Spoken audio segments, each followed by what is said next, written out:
할렐루야. 오늘 6월 8일 목요일 날 아침입니다. 오늘도 승리하는 여러분 되시기를 축원합니다. 오늘 말씀은 이제 이 다니엘의 사자굴에 갇힌 사건이 이제 어떤 결말을 가져왔는가 하는 결말에 대한 말씀을 잠깐 말씀을 드리면서 우리들에게 주시는 그 중요한 메시지를 생각해 보려고 합니다. 다니엘이 왕의 명령에 의해서 이제 사자굴에 갇혔죠. 사자굴에 갇히게 됐을 때, 그리고 왕이 도장을 찍었을 때는 이것이 다니엘을 겨냥한 법이라는 것을 생각을 못했을 겁니다. 근데 막상 이제 다니엘이 고소를 당하고 그 법에 의해서 다니엘이 어쩔 수 없이 다니엘을 왕이 명령을 내린 것이기 때문에 변개할 수 없기 때문에 어쩔 수 없이 다니엘을 사자굴 속에 던져넣게 됩니다. 그런데 이 이후에 다리오 왕은 엄청난 고민에 빠집니다. 18절에 이렇게 나옵니다. 그런 뒤에 다리오 왕은 왕궁으로 돌아갔습니다. 그날 밤 왕은 아무것도 먹지 않았으며 오락도 금지시켰습니다. 왕은 잠도 자지 못하였습니다. 이튿날 아침 다리오 왕은 새벽에 일어나 급히 사자굴로 가보았습니다. 18절 19절에 나오는 태도를 보면은 왕은 사실 다니엘을 그렇게 죽이고 싶은 마음은 전혀 없었던 거죠. 다른 사람들의 참소에, 다른 사람들의 속임수에 노란한 꼴이 되고 말았죠. 근데 어쨌든 그렇게 하긴 했지만 왕은 그날 밤에 잠도 안 자고 밥도 안 먹고 노락도 금지하면서 하루가 빨리 지나가기를 기다렸죠. 아마 왕이 그렇게 지금 다니엘에 대해서 관심을 쏟고 있고 했다는 것이 아마 모든 사람들에게 알려졌을 때 아마 그 왕궁뿐만 아니라 엄청난 후폭풍은 어떻게 할 것이냐라고 하는 고민들이 있었을 것 같습니다. 왕이 저렇게까지 나올 줄을 몰랐기 때문이죠.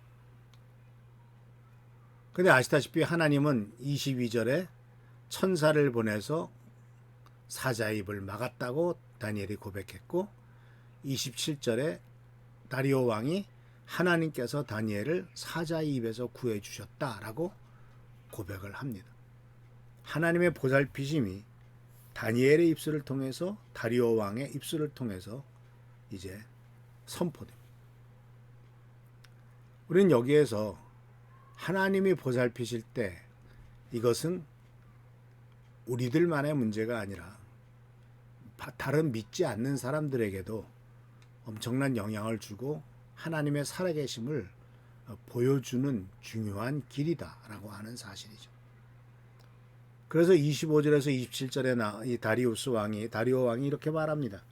그때 다리우스 왕은 전국에 사는 민족과 언어가 다른 뭇백성에게 조서를 내렸다. 내 백성에게 평화가 있기를 바란다. 내가 다음과 같이 변명을 공포한다. 내 나라에서 나의 통치를 받는 모든 백성은 반드시 다니엘이 섬기는 하나님을 공경하고 두려워하여야 한다. 살아계신 하나님이 영원히 다스리신다. 그 나라는 멸망하지도 않으며 그의 권세는 무궁하다. 그는 구원하시기도 하시고 건져내시기도 하시며 하늘과 땅과 표적과 기사를 행하시는 분 다니엘을 사자의 입에서 구하여 주셨다. 그래서 하나님을 공경하고 두려워하라. 이 하나님이 참된 하나님이시다. 그래서 하나님에 대한 인식, 이 다리오 왕이 이제 하나님에 대한 새로운 깨달음을, 진정한 이 다니엘이 믿는 하나님이 어떤 분이신가? 살아계신 하나님이시다. 그분은 살아계신 하나님이시다. 그분은 다스리시는 하나님이시다. 온 세상을 다 다스리고 짐승도 다스리고 나라도 다스리는 분이다. 그리고 다니엘을 구원하신 분이시다. 그러니까 우리가 우리 입으로 하나님은 이런 분이다 얘기하는 것보다도 하나님을 대적하고 반대했던 사람이 하나님의 살아계신 놀라운 능력을 깨닫고 그 능력에 감격해서 하나님은 이런 분이시다라고 고백하게 만드는 것이 더 큰 영향력과 더 큰 축복과 더 큰 역사를 가져온다는 사실. 그것을 절대로 잊어서는 안 됩니다.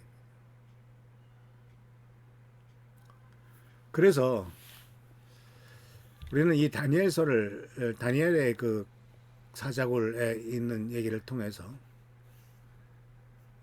이 때는 바로 하나님의 살아계심을 보여줄 때이고, 하나님의 살아계심이 다른 믿지 않는 사람들에게도 영향을 줄 때이다. 믿지 않는 사람도 하나님의 살아계심을 인정하고 하나님의 놀라운 능력 안에 무릎을 꿇을 수 있는 기회다 하는 것을 잊지 마시기를 바랍니다. 그것은 바로 우리가 신앙의 도전을 받을 때 타협하지 않고 철저히 하나님 말씀대로 행했을 때만 그것이 가능한 것입니다.